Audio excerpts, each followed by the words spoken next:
At T-Mobile, our critical mission is providing unparalleled 5G coverage for when connectivity is mission critical. Introducing T-Priority, America's best 5G network experience for first responders, even in times of congestion. More capacity, faster speeds, better coverage. T-Priority from T-Mobile, built for tomorrow's emergencies, ready today. Discover more at t-priority.com. For qualifying organizations on eligible rate plans, coverage not available in some areas and may be impacted by emergencies. I feel like I need a disclaimer to put at the beginning of this is Disney fangirling throughout. You have been warned. You're listening to the Animation Addicts podcast with the Rotoscopers, episode 160, Enchanted. It's so romantic.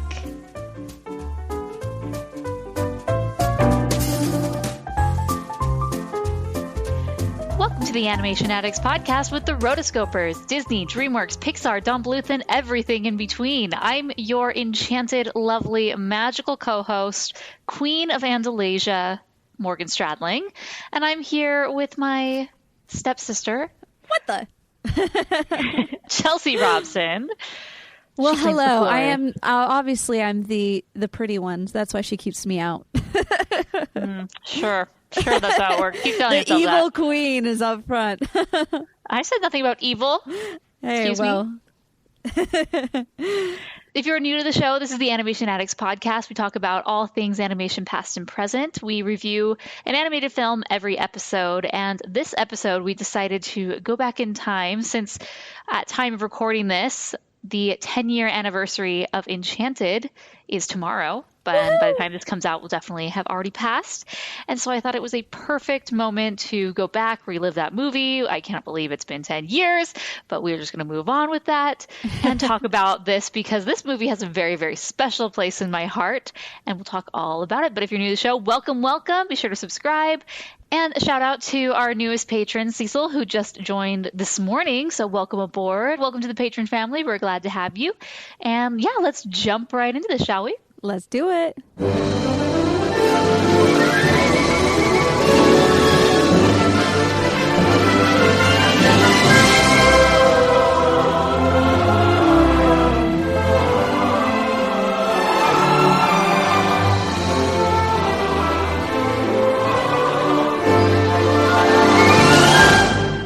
When we decided to do this movie, both Morgan and I were like, yes, let's do this.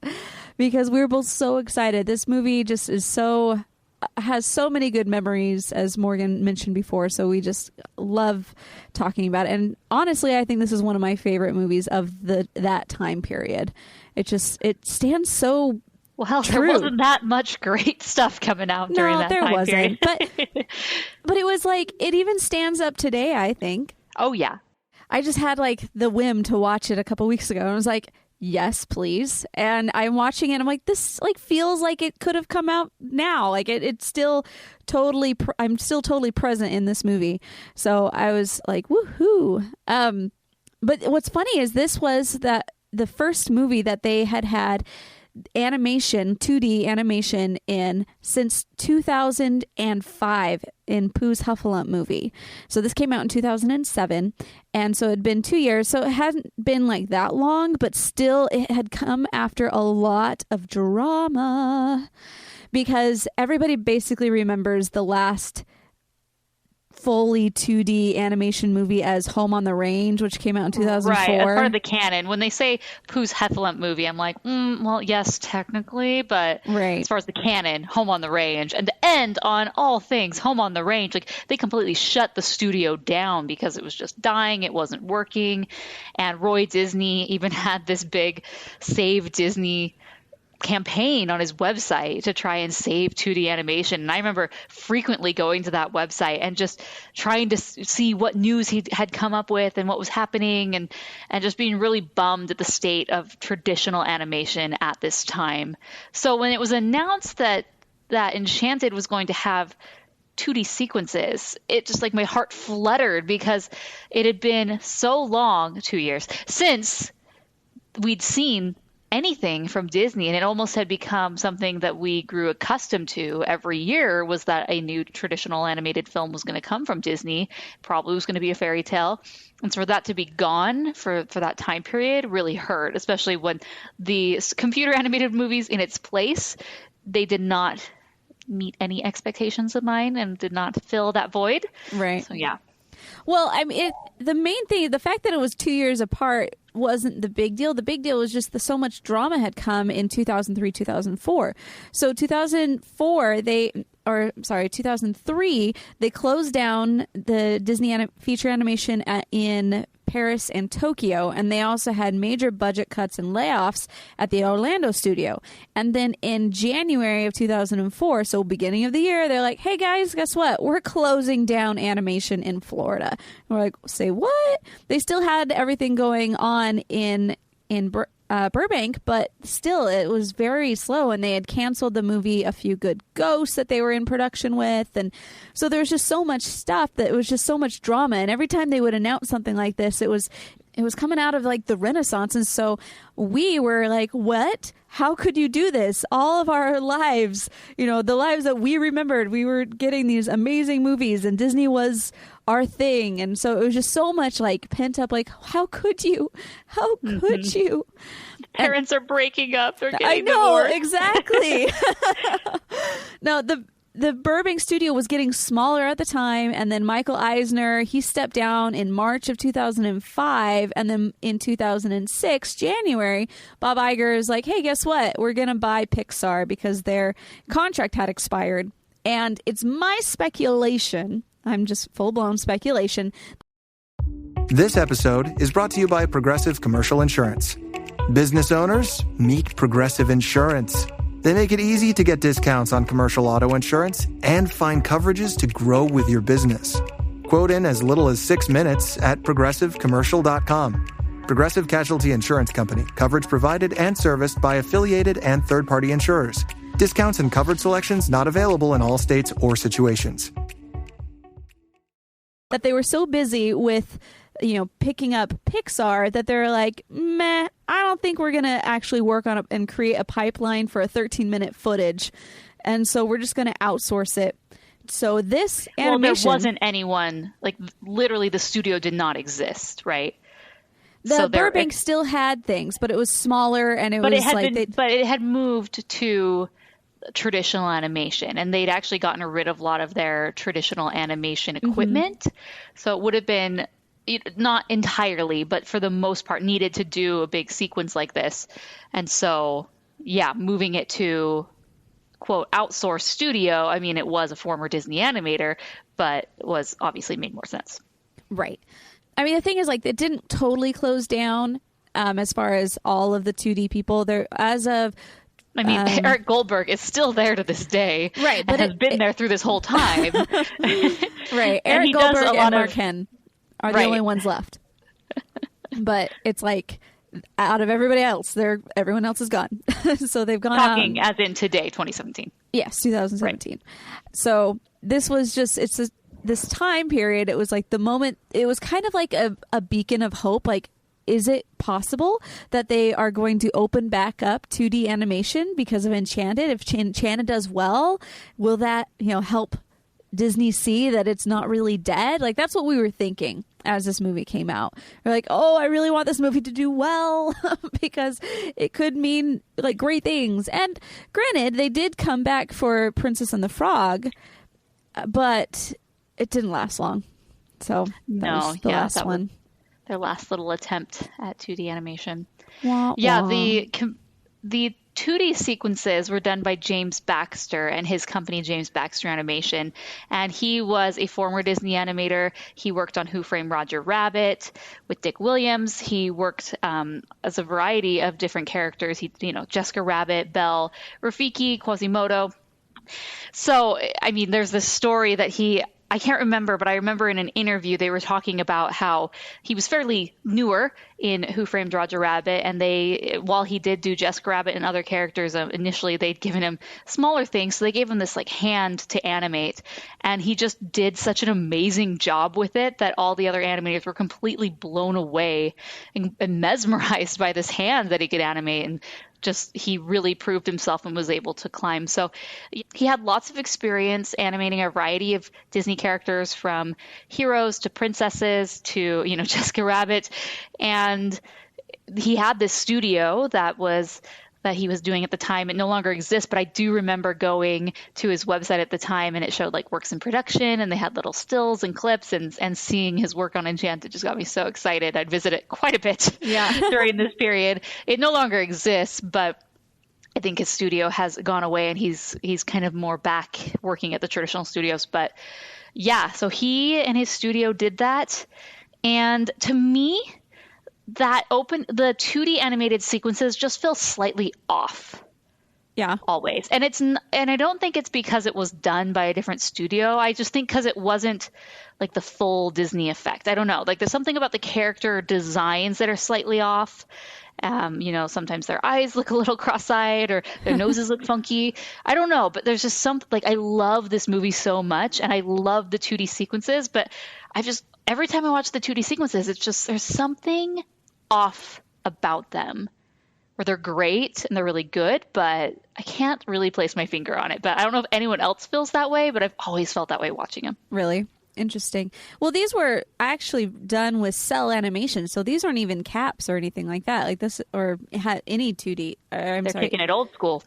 They went way old school and just did all cell animation. So it was pretty intense, and cool. Just the fact that they really tried to do exactly like from the effects of the beginning era. So maybe it's just because we got used to having something with a little bit more caps, or some type of. It's not even caps. It's the part of the animation, like the actual character animation feels off to me. Yeah, interesting. That's okay. Maybe I'm the only one who feels this way. Maybe.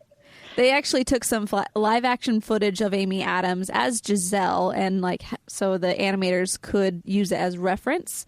As they've done with a variety of. They do that. They basically do that with everyone. But I felt like they did a good job of really capturing her in this character, which I'm just thinking, man, that would just be really cool to know that, like, that's me.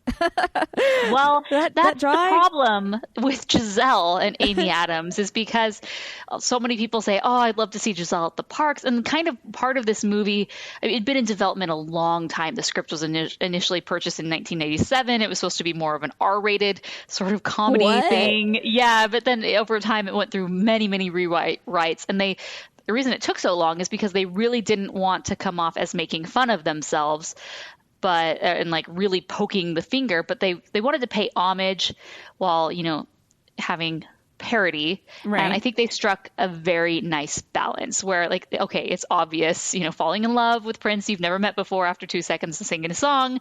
Okay, we can all laugh about that because that's pretty hilarious. Right. And not realistic, right? But so Disney was really, really, really cautious about making this movie because they didn't want it to be, too one way, making fun, which it did not do. But Amy Adams, so she was the one who was selected to be this princess, and we'll just talk about her and her character and her legacy as Giselle. So there were over 250 actresses who auditioned for the part of Giselle, and obviously because she not only was going to be a Disney princess, a 2D animated Disney princess, which people would die to be a Disney princess in the first place. I mean, especially after the 90s, everyone wanted those roles, and to this day, people still want those roles. But on top of that, you got to be the princess in real life. You basically got to be the face character, and then, have the character that way, which was really, really cool. And I read a lot about this, that Kevin Lima said that they auditioned with so many women, and this was very high profile. And so they got tons of people who were interested in this and audition. And I remember reading names like Reese Witherspoon and Kate Hudson. And to me, it never really talks about this, but they weren't going for a super young actress. Yeah. Where I think if I were to do this, I'd probably go for someone like early 20s, because Disney princesses are anywhere from the ages of 16 to 18. Right. And so I really thought it was interesting that they picked this character who, she was 33 at the time the movie came out, so 32 when when they were actually filming. But definitely So it means I still have a chance. Yes, Chelsea, you have quite a few years left. But Yes. I thought that was interesting. They went for more of an older princess, but not totally old. Like, she's totally not old. No. But, okay, so, she got the role, and Kevin Lima said what made her stood out, and she was, after these 250 people had auditioned, she came in, and she just completely owned the character.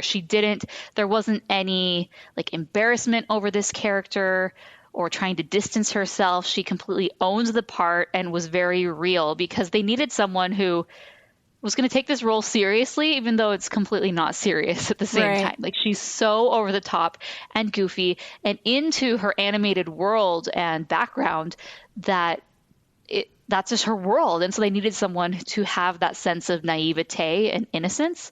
And she perfectly captured that. And I do look back and I think, while Reese Witherspoon is an amazing actress and she's beautiful, I think some of the actresses may not have gone all in. Yeah. With being so quirky. Yeah, I mean, she really owned this character throughout the entire movie, and you believed her. I believe that you are really from a different world. Like, what is wrong with you? But and that's what you need to do. So endearing, though. Like that, yeah. She really captured, I'm endearing and I'm a real person, but I'm just coming from a different land and a different time.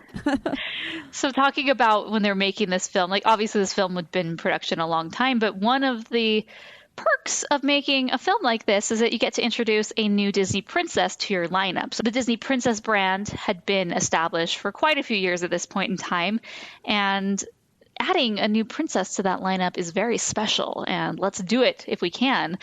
And so part of them wanted to have this new princess to immediately join. Well, unfortunately, what they weren't thinking of as they were producing this is that if they were to do that, they would forever have to pay Amy Adams for use of her likeness. So in perpetuity, forever. Cha-ching! Yeah, and it's just, to me, very funny that there wasn't any sort of stipulation in the contract that, okay, I don't know, I understand why they have to pay for her likeness, but at the same time... Empower. Claire is practicing her breathing for her upcoming yoga retreat in Bali. Has she ever done yoga before? No. But Claire worked with Empower on her savings and investment strategy. She got good at money, so she can be a little bad. Empower. Invest well, live a little. Join our 19 million customers today at empower.com. Past performance is not indicative of future returns. Investing involves risk. You may lose money. Advisory services are provided for a fee by Empower Advisor Group, LLC, EAG, a registered investment advisor with the Securities and Exchange Commission. Om Namaste. We hired you for the role. This is our character. We're not owning you. So I'm not a lawyer, so I don't know the nuances of it. But to me, completely unfortunate that they were not able to get the rights, because she was in the parks initially. And I remember seeing her when she was at Disneyland. And she's such a cool character. She was riding in a parade with her big giant wedding dress, so over the top. And, you could either have a meet and greet with her in her pink dress or in her teal dress. Variety. She has so many cool dresses in this film. And you get a redheaded girl to do it, and she'd be so cute and just bubbly and over the top. But that will never be. I mean, there was initial merchandise that came out with the film, but as far as any long-term, and I'm sure Amy Adams was very disappointed about that. And I would have tried to strike a deal with them and be like, okay, I would have too. I know you're not. You've already said no to me being a princess forever. What about a flat rate? Let's just, I'll give you my rights. And it's that's the thing. I don't know how they couldn't get around this to make the princess look just like a redheaded girl. Obviously any face character is not going to look like Amy Adams. Right. Or if they did, they'd purposely try to avoid a character, hiring someone that, I don't know. Again, I'm just rambling at this point. I'm not a lawyer, but it very much frustrates me that I don't get to meet Princess Giselle in the parks, or James Marsden. It's true, James Marsden. Oh man, I wish I could have seen him. He is perfect too. He was kind of like the male counterpart to this. I'm all into this character, so and perfect. He doesn't have a character arc or progression in the way that she does. No, and so he's just always I love that moment when he sees her, and he just starts singing, and she's not singing back, and he's like, to finish. Hey. You're not singing. You're not singing.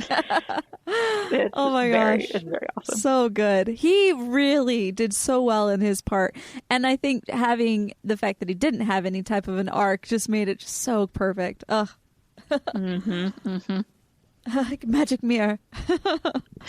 There are so many good quotes. I mean, as I was watching the movie this time, I was just cracking up, laughing out loud, because almost everything that these characters say are hilarious. And it's not just the animated characters. I mean, even Robert has really funny things like, you know this song? How do you know this song? I've never heard this song before. Song too? What?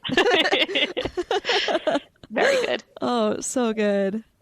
Well, as far as high-level information about this movie, a lot of our information today comes from Box Office Mojo, IMDb, and Wikipedia, and bonus materials such as behind the scenes and whatever random YouTube video we find that has information on this. So basically, the studio is Walt Disney Pictures. The director is Kevin Lima. He has brought us so many gems. He's married to Brenda Chapman. Oh, yes, both of them have brought us so many good things through the years. And the music was done by Alan Menken and Stephen Schwartz, the power duo.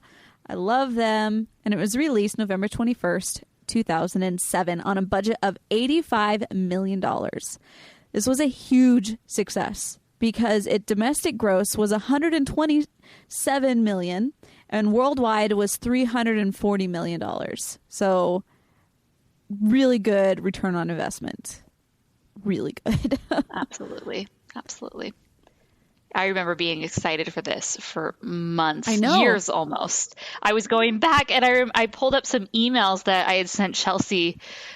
Email was the popular form of communication back then. It was. And now it's like I've just texted you this because your smartphone could pull up the links. Right. And it was 3 links to some behind the scenes footage of them shooting the How Does She Know song, because that was done in Central Park. So it was a very prominent place and people were able to film and record that. And that was done in summer 2006, I believe. And so even a year plus before it came out, I'm just geeking over the footage and cannot wait. And I remember, so I have some funny stories about this, and I've mentioned this on the podcast before, but this is the official Enchanted episode. So I'm going to say it again because I know some people have not listened to those previous episodes, but Chelsea and I, at this point in time and always, were just very pro animation.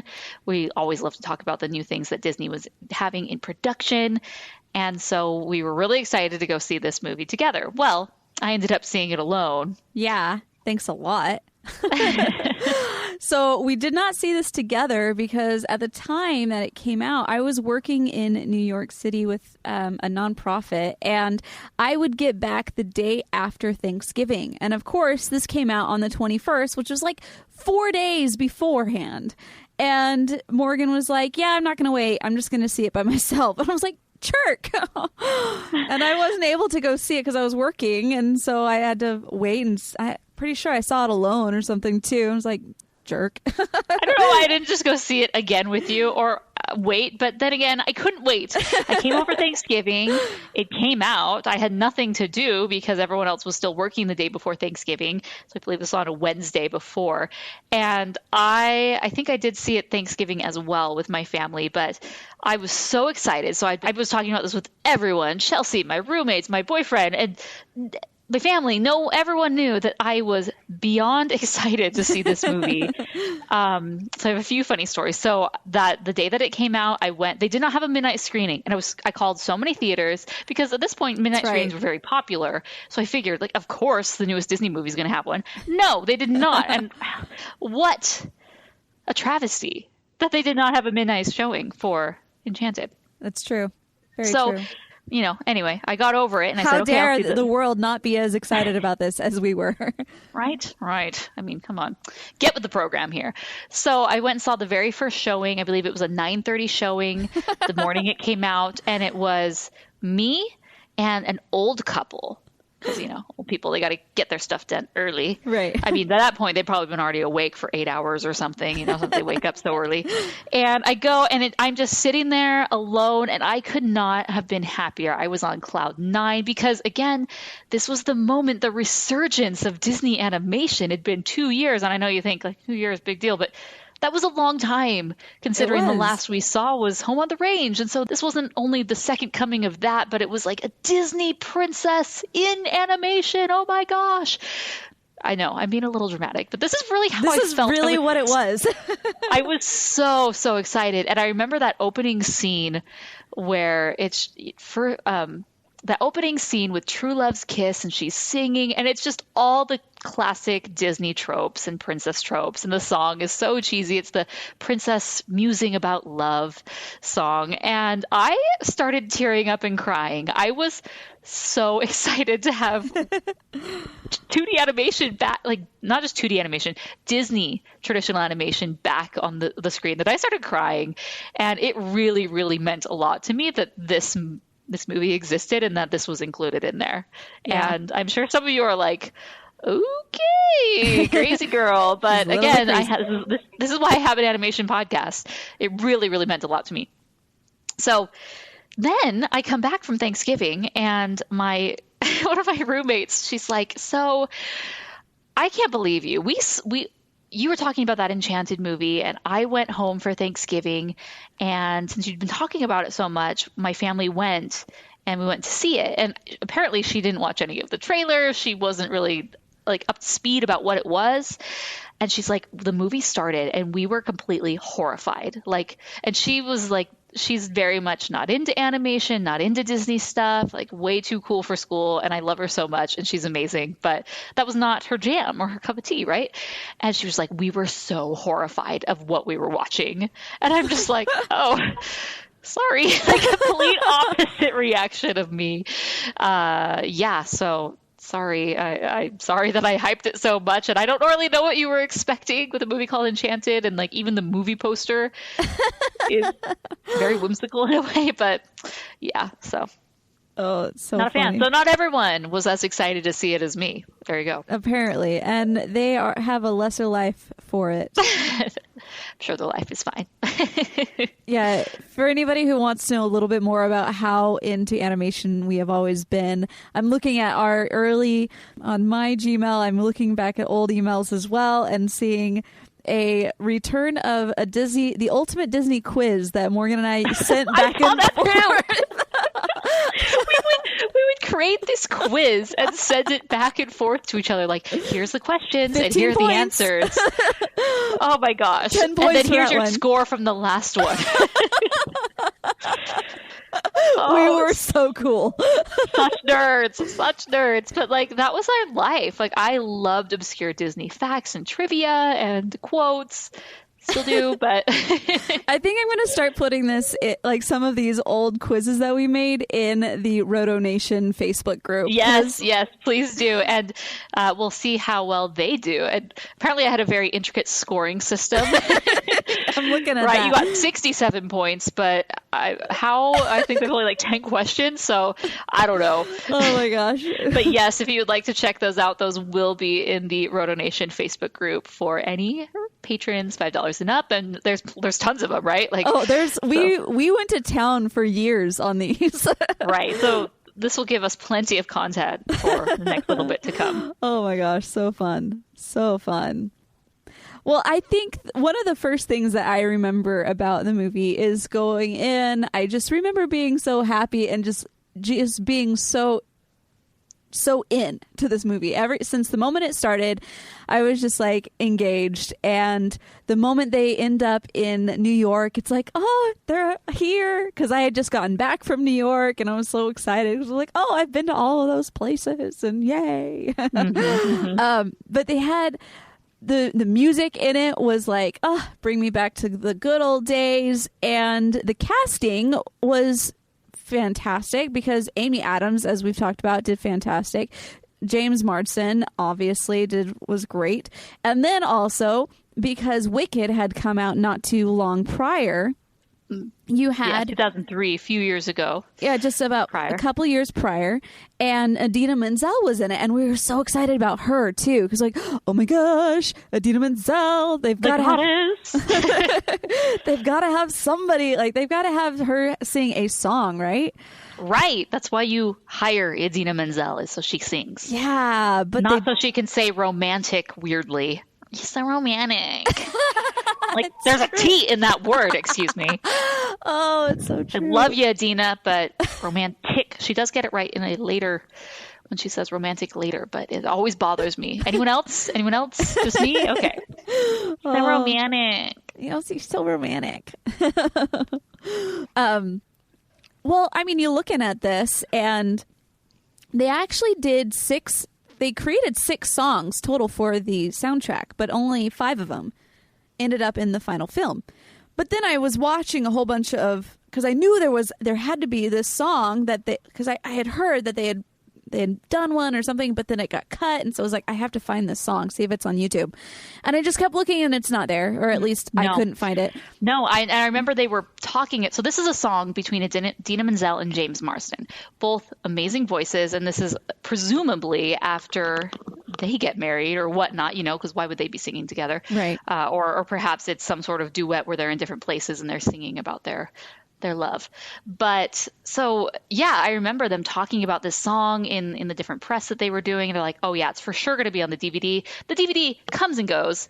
It is not on there. Right. And so this is sitting somewhere in the Disney vault. And this is one of the true Disney great things that I know they're holding on to for what I don't know, whether it's a platinum special release or just, I imagine what will happen is that there will be a D23 before Disenchanted comes out, which is Enchanted 2, and they will release this special song just for exclusively for the people who are there, which means it's never going to be, only if you were there in person will you be able to hear it.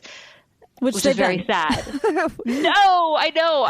We've been to those, and we're like, oh, man, I'm glad to be here, but no. The very first public singing of Let It Go was done at Destination D, and we were there, and there was no recordings, and they were very strict about that, and they had people patrolling the aisles, and Chelsea and I were frantically writing down the lyrics the best we could and trying to remember the melody.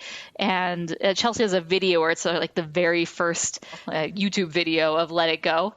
But even then, we still have a few things a little off because at that point, it had been like 6 months since. Anyways, we digress. We digress. But yes. we really want this song. We want this song so much.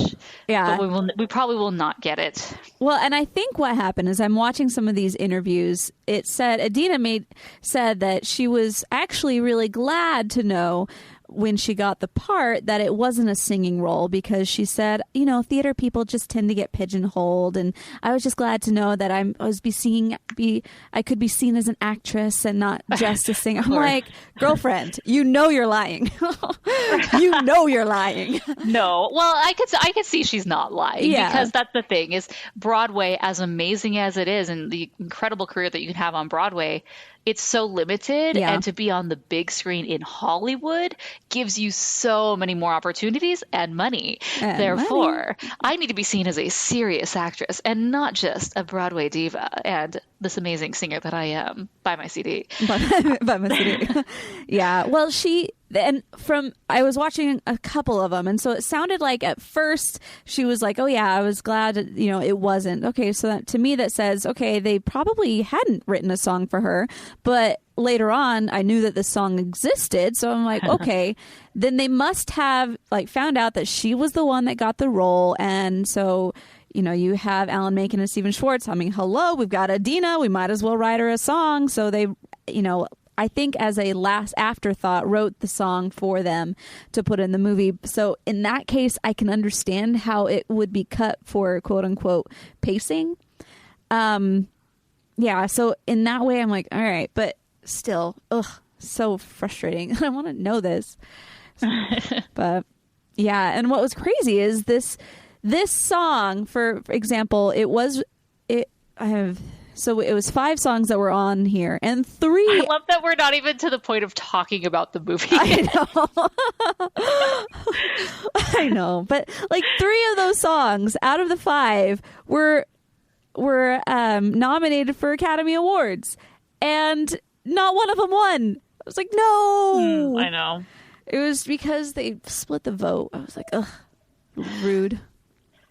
But anyway, shall we talk about the movie? Shall we? Yes, I think we shall. So normally we try to go against going super chronologically, but we have to talk about the beginning and kind of the traditional animated sequence, right? Yeah. And then we'll talk about the different characters that come along. So it opens with your classic storybook, again, and that was another thing. So this was in 2007. So in Pirates of the Caribbean, when the second Pirates of the Caribbean film came out, that's when they introduced this new Disney logo. Another moment that made me cry when this new Disney Studios logo was announced. This is the big one with like the castle, and it has the train that's going by, and you zoom out and you see the castle and it's full, and then there's the like little firework Tinkerbell thing that goes by, and so that's giving me goosebumps right now. How lame am I? But this was one of the earliest films that had that new logo attached to it, and then they expertly play with it by zooming in and playing the classic music. I mean, that's what's so great about them bringing Alan Menken and Steven Schwartz back for this, is that they were recapturing all of that amazing Disney nostalgia and glory, because those guys worked on all that. So they know what works. They know their works, so they can parody off of them. Right. And so they create this score that's the True Love's Kiss score, and it just like zooms in, and we see, we have the narrator, which is Julie Andrews, and then the book. And the book opens up, and then we go from there. This episode is brought to you by Honda. Introducing the all-new, all-terrain Honda Passport Trail Sport, the most off-road capable Honda Passport Honda has ever dreamt up. The Passport features increased ground clearance, roof rails on all trims, and available specially developed all-terrain tires. And you'll stay comfortable with tri-zone climate control and available features like heated and ventilated front seats and a panoramic moonroof. Learn more at honda.com/passport. And it's amazing. It just makes you happy thinking about it. Right. I feel like I need a disclaimer to put at the beginning of this: is Disney fangirling throughout. If you do not like this, just get off the train. You have been warned. Get off the train. Right. Yeah, that train at the very beginning of the logo, just like hop right off it, because it's going straight to Disneyland.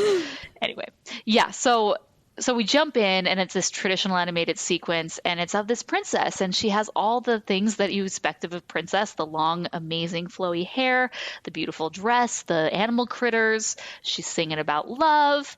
And what I love about this movie, and her name is Giselle. And one thing that I love about Giselle's progression in this is, as she enters the real world and starts having more, well-rounded experiences, the songs reflect that. So at the very beginning, it's your very traditional song that is just happy and singing, and I'm singing about love, and I kind of have these idealized and romanticized versions of love, and you need lips, right? Of all things.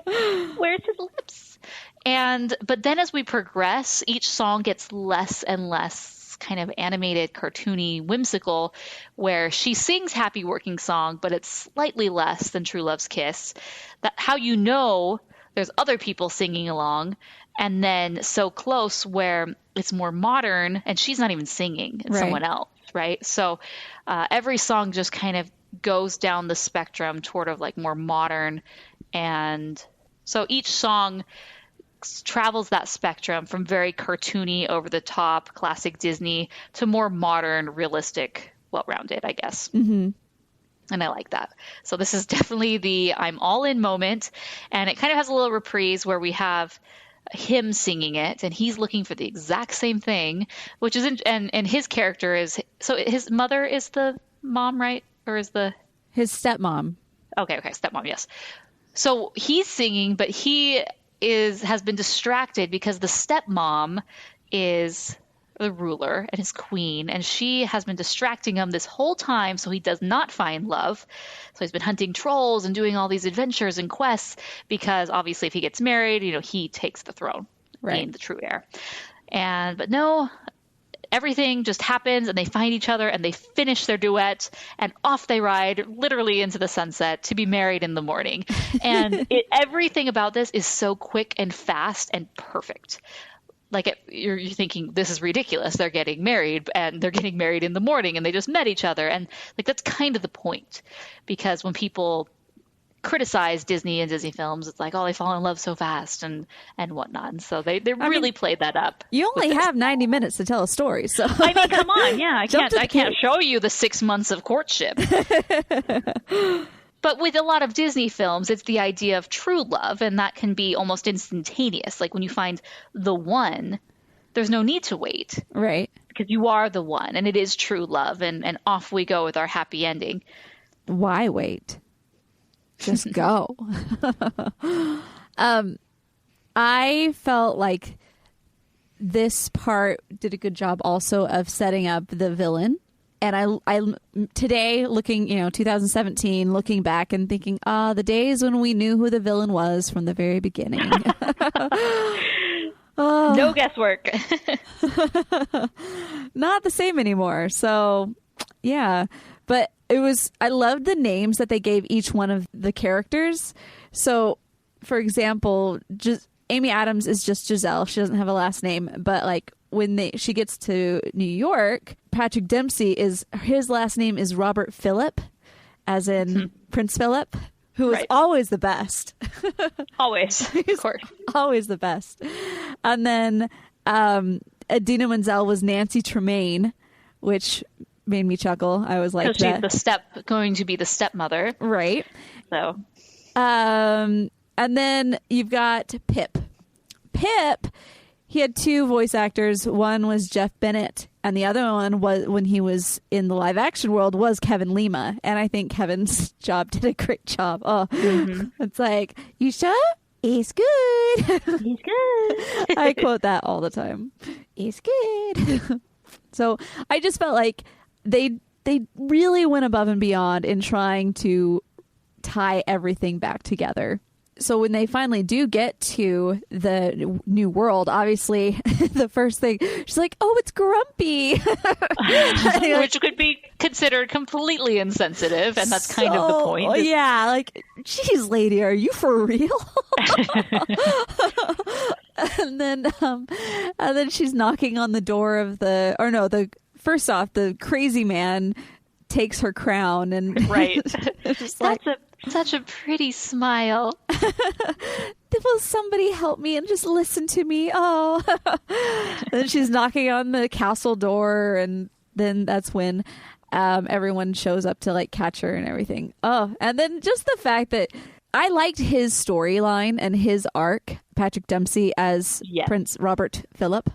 I felt like they did a good job of showing him just being super hardened and jaded, and just like, no, we're going to be we're not going to, fall in love or whatever. This is just very sensible. This is how it's going to be. And yeah, he's like, with me and Nancy, it's not like that. And he's completely, because he's a divorce lawyer, he sees the worst of people and the worst of relationships at their worst time. Right. And so it's been completely disenchanted, if you will, with the idea of love and true love and all of this. And he has this daughter who, despite his best intentions to move her away from this princess stuff and all of that, that's what she's into. And he tries to give her this book that's like, real life women examples. And she's like, is this a fairy tale one? He's like, nope, it's even better. It's like, thanks, clothes on my birthday sort of thing. He's got her in karate classes and just trying his darndest to make sure that she is the furthest away from princess. I'll make a man out of you. Yeah, no, it's exactly what it is. And then throughout the whole thing, like, you just look at her hair. The entire time I'm just like, oh, honey, you need a mom. Right. You need somebody to at least just comb your hair. Oh, man. Yeah, give it a good braid or ponytail. Like, do something with that. Like, it's just, don't. I just felt bad for her the entire time. See, it's interesting about his character. So initially the studio wanted some big name actress, and Kevin Lima felt that a big actress wouldn't really go all in with the part. Right. And she'd sort of have like her popularity and her status like holding her back from like truly being the character. So that's kind of why he went for someone at the time was no name. And it's crazy to think that she was relatively unknown at this point in time. Like, she'd been in films, but this really kicked off her career. It and really now did. she's in everything, and she's incredible and in tons of films. But on the flip side, as far as the male lead, they did have somebody who was very much the it man at the time in Patrick Dempsey. So he was the lead in Grey's Anatomy. And there was very much Dempsey fever over McDreamy, as he was called on the show. And it's just crazy when you look at this. Like, he was the guy, like, to slightly put this in a time capsule to see him as the lead. And if you go back and you look at his IMDb and his Wikipedia, his career really didn't take off after, I mean, it was Grey's Anatomy was it, and then a few roles, and he was kind of, the lead in a few rom-coms for a few years trickling after. But no, I mean, this is it. So he's really hoping for a sequel at this point. Right. Oh, but I'm watching him and I'm like, man, he is McDreamy. He's so good looking and does this part so well. It's just like, oh, you. No wonder you're Philip. Yeah, and when they bring her home, obviously, I liked the touch of like, yeah, this guy's basically engaged, and now you've got this girl, like this. She's such just this good Samaritan letting her in, and he's in very uncomfortable circumstances. Before Lady Tremaine, I'm just gonna call her Lady Tremaine. Before Nancy comes, she has her Happy Working song, which is obviously a play of Whistle While You Work and a variety of other, classic Disney songs where they're cleaning and doing stuff. Right. And the lyrics are just so funny, and she's having the critters come and help her, and they actually had real rats and pigeons there on set that were helping and doing the filming and whatnot. And that song is just, of course, she sees a mess, and what do? Clean it up. And here are these drapes. I don't have clothes. I'm going to sew myself a dress. Everything is so ridiculous, but totally normal to her. Right. Especially at this point in time, she's still completely in animation mindset and world. Yeah. Oh, it's so good. I loved every little bit of this movie. And then So then Nancy comes back the next morning, and even before that, he's looking for her, and she's like, come in, and she's literally in the shower naked, and the birds bring the towel and conveniently wrap it over her naked areas, and he's just sitting there. It's not like, if I would have opened the door and saw that she was naked, even though I couldn't see, I would close the door immediately. Yeah. Like, oh my gosh, I'm so sorry. But he sits there and has a conversation with her. He's in disbelief a little bit, but at the same time, she's just in a towel. Like, right. Okay, not so sure about you. But then Nancy comes in, and she's like, wow, did you get a maid? I like your Idina. Thank you. Your accent's great. And then she falls over him, and she's like, oh, I want so you can have your grown-up girl bonding time. Yeah. Oh my gosh, so good. I could understand why that would not be well received. She's like, I tried to be I thought, oh, he's such a good guy, and I can never stay over because of the daughter, and we need to keep boundaries. But turns out you just needed your own girl bonding time. And I would think the exact same thing. So would I. But he is a really nice guy, and he just took her in, and really, it's very difficult to explain. So no wonder she storms away. He ends up taking her to work, and one of my favorite people that just happens to show up is definitely, you have Jodie Benson as his secretary, the Little Mermaid. And I'm just like, it's Jodie. At this point, you've already seen Toy Story 2 where she plays Barbie, and I'm just kind of waiting for her to say Barbie stuff. I'm just like, oh my gosh. And they had so many of the major women of Disney show up as just random cameos. Paige O'Hara. You also had Jodie Kuhn and Julie Andrews. Oh my gosh, just great. I'm Dr. Jen Ashton, your host for Season 2 of The Visibility Gap, a podcast presented by Cigna Healthcare. Throughout this season, we'll be tackling something vital, the women's health gap. We'll hear from real people and experts as we unpack important topics like maternal health, menopause, and heart disease. Listen in and download the new season wherever you get your podcasts. The part that I always remember is when she like goes over with the cup in the like fish tank, gets a drink, and then like comes over and spits out this fish into this cup. Like, oh my gosh. Yeah. In what world is that okay? Even in like cartoon world. What the? Yeah, no explanation there. No explanation. No. It was She's just kind of crazy. Oh, it's grand. Well, so the prince comes in and he slays the steel beast peasants. I love anytime he refers to someone as peasants. and he has Nathaniel there, who is hilarious and funny, and he's just pining over this queen. And she does not reciprocate. And so I think at the very end, when he has My Royal Pain, his book that he comes out with, and he has his moment, is just too good. But they're kind of together, and then they have Pip. So this trio is going around New York City, and I love him because he doesn't change. And so as she's having their moment and she's slowly, the big one was where she gets angry, and starts feeling this wider range of emotions. And then they go on their date later. She has progressed on kind of a emotional level that he hasn't. He's very one-sided. Slay the dragon, get the girl, get married, be happy, la la la. And so in that moment, they realize that they're really not connecting. But even before that, I love, love, love That's How You Know. Such a good song. Oh my Just goodness. Hilarious at the beginning, like we were talking about, like, how do you know this song? How does he know this song? I've never heard this song before. I don't sing. And I definitely don't dance. All the lyrics are gold. And she's just so cute and happy. And she's just singing about love. And she just wants him to find love for him, to be the best version of himself.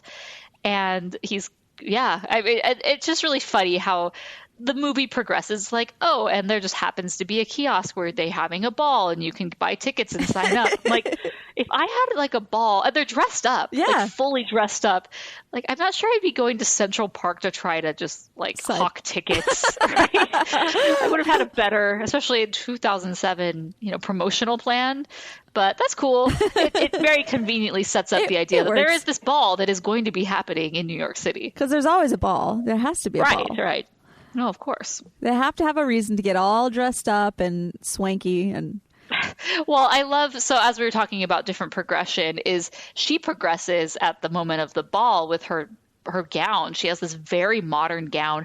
But then you have Nancy and Robert, and they went to some costume shop and rented like old clothes, where he has this suit with all of this ornate details along it, and she has this giant dress. And it's really funny because we get hints for Nancy that she really is this hopeless romantic. Yeah. But she lives in the real world and kind of has just accepted that. And, like, okay, that's just for fairy tales, that's for movies, and off we go. So, like, I'm going to be a little bit more realistic. But anytime something very romantic happens, like the flowers he sends her with the dove, she is so over the top in love with this gesture. And same thing, he also sent her tickets to the ball. And a ball is so romantic. And so we see these little hints that, like, that's really what she's looking for, is this true love, fairy tale version. And so when she finally finds it at the end, she's just like, so typical. She left her shoe. And, she's like picking up on all these fairy tale things. And then he puts it on her foot and they kind of have this moment. They elope and get married. It's because that's everything she's ever wanted, is a prince and true love and someone to sweep you off your feet. And she gets that. And it's really funny. They kind of, at the end, they all get everything that they're looking for. Yeah. And, hers was a little more subtle, but like in the end, she really just wanted this animated life. And Giselle, although she didn't know it, she wanted something more. Yeah. She didn't realize she needed it all and would have been completely happy with Edward in their world. Yeah. But, she finds more, and then she finds that this like even more robust, happy life with Patrick Dempsey. And he has some other name, I don't know, and his daughter. Hey, Patrick.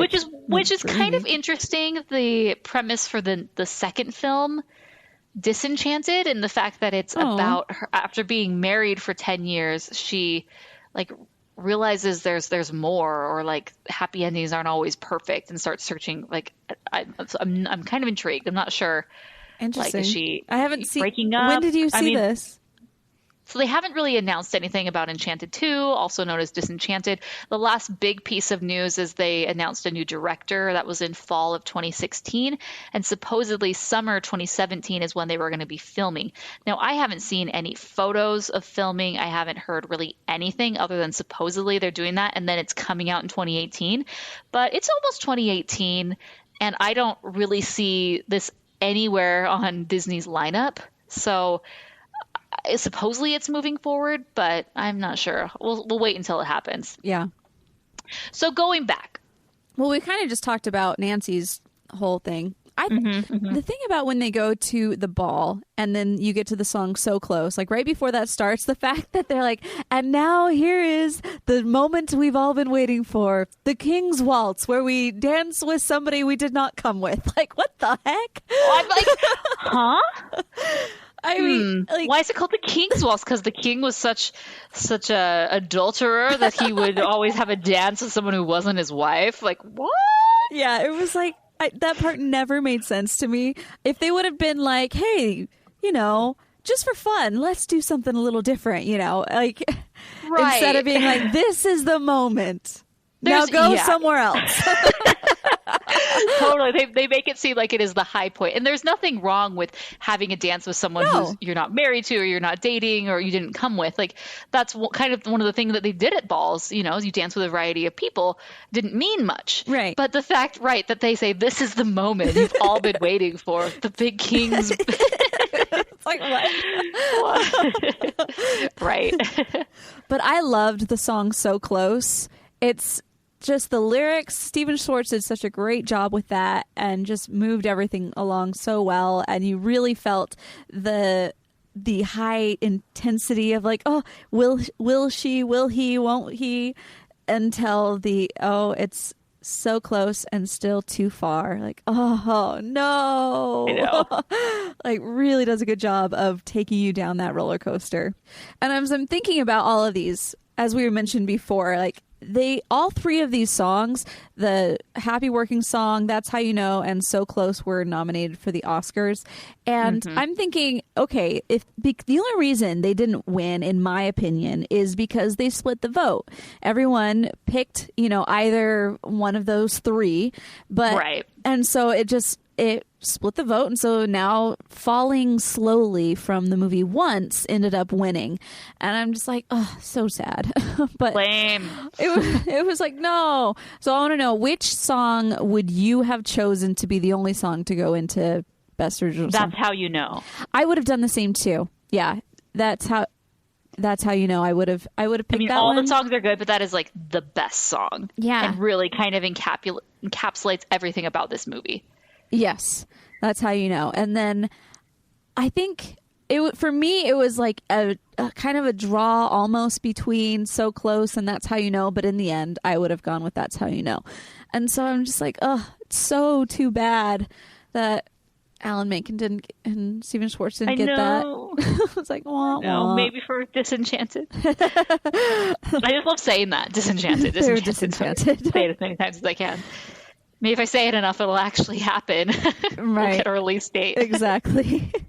So the big ending. So we didn't really talk about Queen Narcissa. No, we didn't. But she is done by Susan Sarandon, and she is your classic Disney, villain, where we know she's the villain from the very beginning. She makes it very obvious. She's the one who sets all of these events in motion. And when things aren't necessarily going the way... So melodramatic. It's amazing. Mm-hmm. And when things aren't going the way that she wants, she has to take things into her own hands. And so I just love her entrance into the real world, like very over the top and, like you said, melodramatic, and just entering New York City, with the camera panning around her. Her shoes. And then, right. They're like 6 inches tall. Then she goes to the ball and dresses up like the, classic old hag. Then Giselle, of course, falls for it. I'm like, okay, princesses should probably like have a code where things that happen to other princesses we all know about and we don't fall for. So we don't take food from creepy old strangers. Like, that's just a don't ever. Especially in the form of apples. Even if you think it's what did she think did she say it was a wishing apple? A wishing apple, yeah. Yeah. I'm like, are you sure? Is that from Snow White? Or did they use both? They used it here too. That's why. Okay. I'm like, wait, what movie am I remembering now? Hold on. Yeah, especially when people claim to have wishing apples, like, no go. Dead giveaway, honey. So yeah, from this point on, when they hit the ball, things move very quickly as far as she eats the apple, she gets cursed. And then I just love the two old ladies that are basically just thinking that this is part of the show. This is so much better than last year. I want to go to this ball every year. I would go to this ball every year. This needs to happen. If this doesn't exist, we just need to host this somewhere and make it happen. Oh, right. New Year's, let's do that. Done. So yeah, and so people think this is part of the show, so that's why there's not really an issue. But the main group that are involved know that this is pretty serious, and so true love's kiss, and so of course he tries, and it's not working. And then of course Miss Hopeless Romantic over there is like, just kiss her, Robert, because she's realized at this point that maybe she has a thing for him, which I don't appreciate, but. We just had this amazing dance with this other guy, so hello, hubba hubba. Yeah. So then of course that wakes her up and she's like, it's you, I knew it was you. I'm like, if I were him, I'd be like, just because you're like true love's kiss, is that like a two-way thing? Yeah. Like, do you think I'm your true love, but I don't necessarily have to be yours, or you don't have to necessarily be mine? Like, I'm just trying to help you up, but they were. I know. Try to be too much of a realist here. That is not what this movie is about. No, From the very beginning. Get out of here. Get out. So that's not working out. So then she turns into this big dragon, which of course is very reminiscent of Sleeping Beauty. And there's this thing, like, there are so many Disney Easter eggs or references and nuances. And there's a link that I'll include. Like, we could talk about them, of course, but it's by Oh My Disney, and it's every single Disney reference in Enchanted, and there are 56. Wow. So I will include a link in the show notes so you guys can all check it out, but it's just dripping with Disney-ness. Beautiful Disney-ness. Mm-hmm. So Queen Narcissa says, okay, when they tell the story, it's going to talk about how, I killed her right away. And then he says something. She's like, well, I'm flexible. So she takes him. Which over my dead body. Oh, yeah.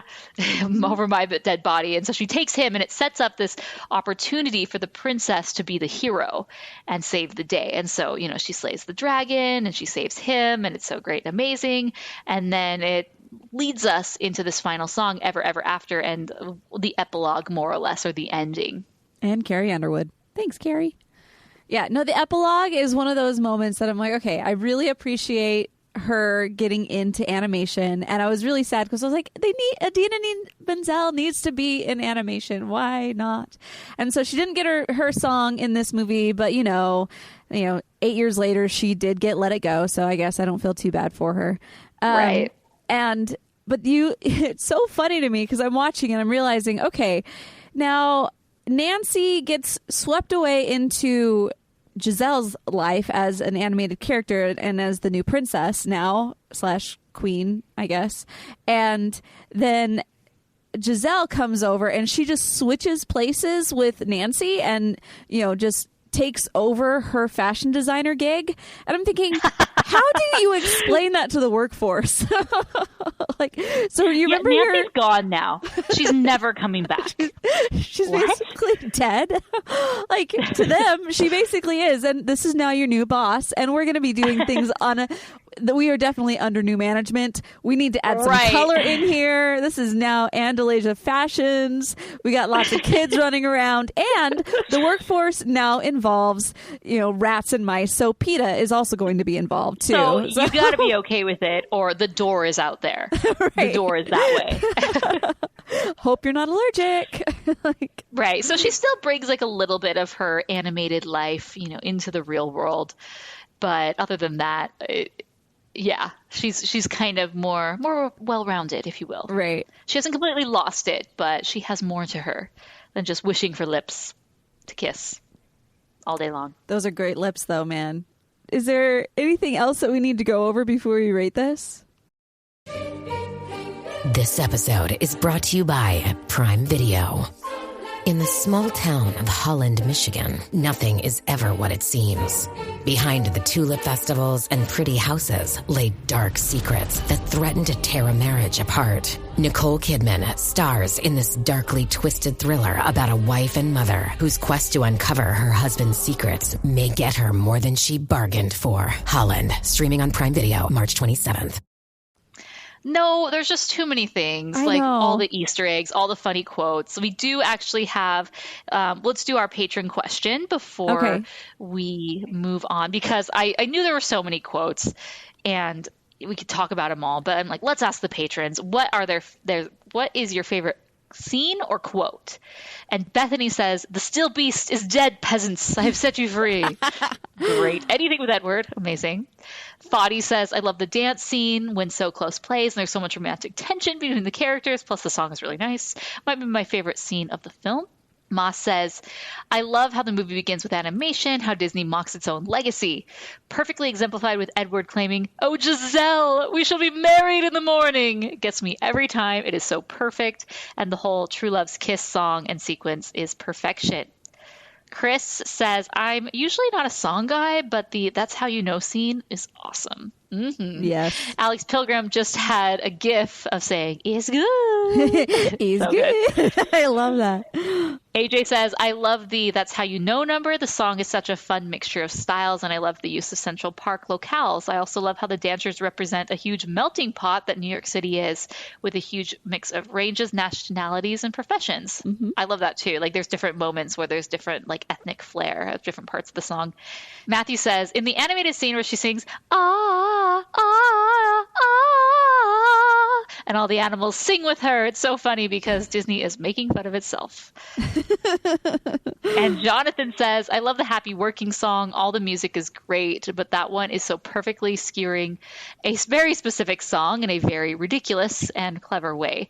Having a cliched animals help the princess cleanup scene, but having it with New York vermin like rats and pigeons helping her scrub toilets, pick hair out of shower drain, etc. It's such a great scene and a great song." I completely agree. I do, yeah. The fact that it's like modern tasks that are so grungy and gross, and she just has a smile, and she's with a smile and a smile. Like, she just sings and is so happy, and it's not a big deal.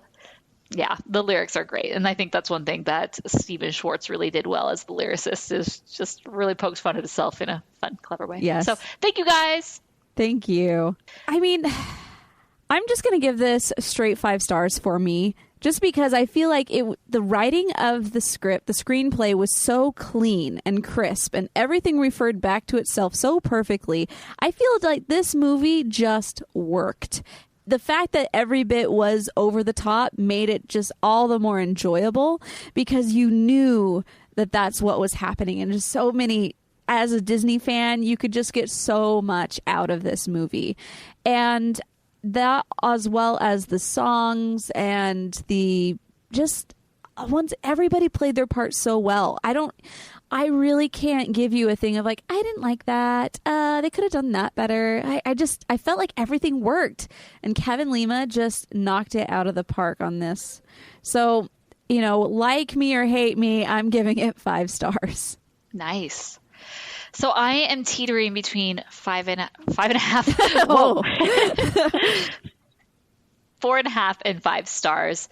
I'll talk through it and then I'll give my final. Okay. But like you said, this movie, first off, I mean, nostalgia goggles on very tightly here, because this movie has such a special place in my heart in everything that it meant and represented at this period of time, as far as Disney animation, its legacy, its history, and where it was going. Mm-hmm. And it brought back a lot of, major key figures in Disney animation history, from Stephen Schwartz and Alan Menken to even having James Baxter do the animation of the characters. They brought someone who definitely was familiar with Disney animation, right, which was great.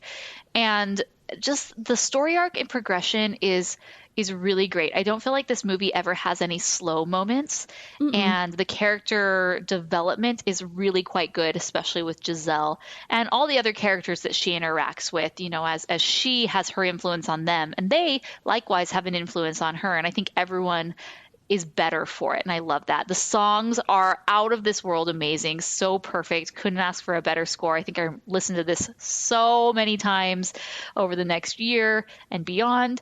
And yeah, for those reasons, just because, I mean, I can't really look at this film and say what's wrong with it or what like only thing that is, to me, the animation at the very beginning feels slightly off, but not enough to really like dock it any points. That's just me being like super nitpicky and like overly critical with 2D animation. I'll agree. So just for that reason, it's just so good. It's top tier movie for me, 5 stars. Oh, good.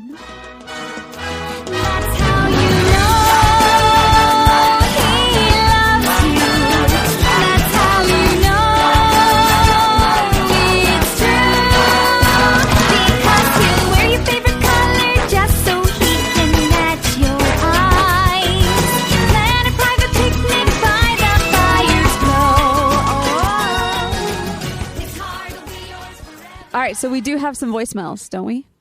We do. Let's jump into it. Yay. Hey, Rotoscopers. This is Chris Hendricks. I have some random Enchanted facts. Fact number 1. The animated sequences in Enchanted were not actually animated by Walt Disney Animation. Enchanted came out when Walt Disney Animation had shut down their 2D side due to Home on the Range and previous Disney flops, so they needed to contract the animation out to James Baxter Animation, who made Curious George. But some animators like Andreas Deja, who had done previous Disney films, did animate on the project. He did Queen Nerissa, so I'm glad they were able to bring him on board. Fact number 2, in the That's How You Know sequence, some of the older gentlemen who pull out flowers to give to the ladies were actually chimney sweeps from the Step in Time sequence in Mary Poppins, so they just brought them back. I think that's really cool. So along with the other Disney voice actresses that they brought back as actresses for Enchanted, that is a really neat callback. And fact number 3, this is probably the most disappointing one for Giselle fans, but Giselle will never be a Disney princess, and it all comes down to money. Giselle's appearance was based on Amy Adams' appearance, so if Giselle had become a Disney princess, Disney would have to pay Amy Adams royalties for using her appearance on lunchboxes and backpacks and stickers and whatever. So you're not going to be seeing her as a Disney princess, which is kind of sad, but I think Enchanted is a great movie. I would give it 4 stars out of 5, and thanks, Rotoscopers. Keep up the good work. Good day to you, Rotoscopers. This is Danny here, with something positive to say about today's movie. When I saw the first trailer for Enchanted back when it came out, I wasn't too crazy about it, thinking it would be just a dumb comedy trying to imitate the movie Elf. But when I got around to seeing it, I fell in love with the movie. I think there are 5 major things that make me really enjoy this movie. 1, the many Disney shout-outs and references. 2, the musical number, That's How You Know.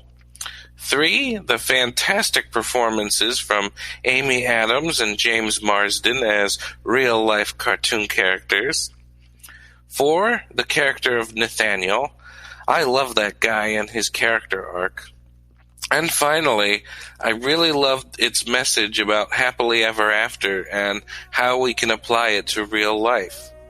So here's hoping more people, especially adults, get around to watching this wonderful homage to Disney.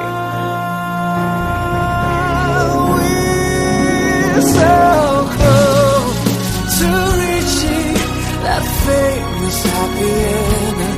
Almost believing this was not pretend. Let's go on dreaming, though we know it all.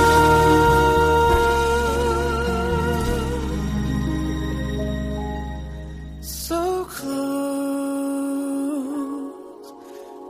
close, and still so far.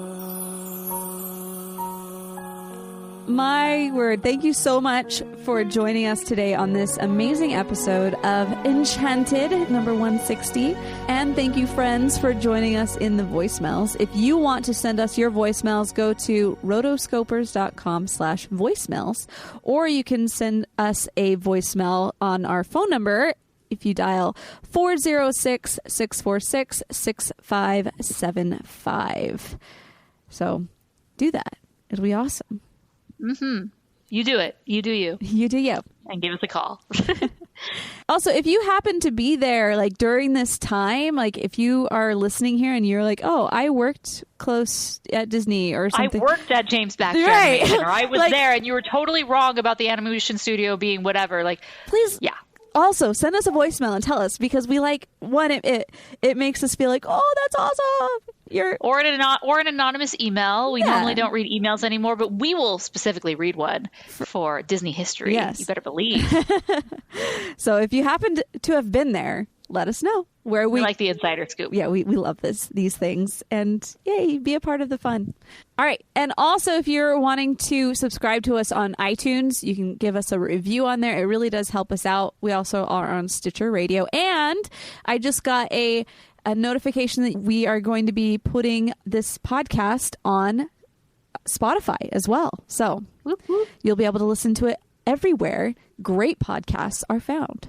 And of course, if you want to make sure that the show goes forever and forever for time and all eternity, be sure to check out our Patreon program, where you can support the show for as little as $1 a month. And that helps keep the show going. And we do have special perks for anyone who is $1 and above patron. So go check those out. We have a variety of special podcasts. We're going to be doing one that we do every month called the Roto Rewatch. And last month, since it was that last month, meaning this month, November, is Frozember, we did Frozen, and we went back and looked at that. And next month we'll be going and reviewing a Goofy movie. Yay, another Kevin Lima amazing film. All right. It's good. It's good. Also, just as a very side note, I am doing another project for my own stuff, and I was just asking if any of you guys want to be involved in helping me. I'm going to be developing a couple stories for some YouTube videos on my own channel about growing up at a Western dinner theater, and if you want to help, just go to chelsearobson.com and then sign up for my mailing list. All right, guys, until next time, we are the Rotoscopers. She hasn't completely lost it, but she has more to her than just wishing for lips to kiss all day long. Those are great lips, though, man. Oh, those pea lips are... Mm-hmm. All right. You know what I'm talking about? Yes, I know what you're talking about. Okay.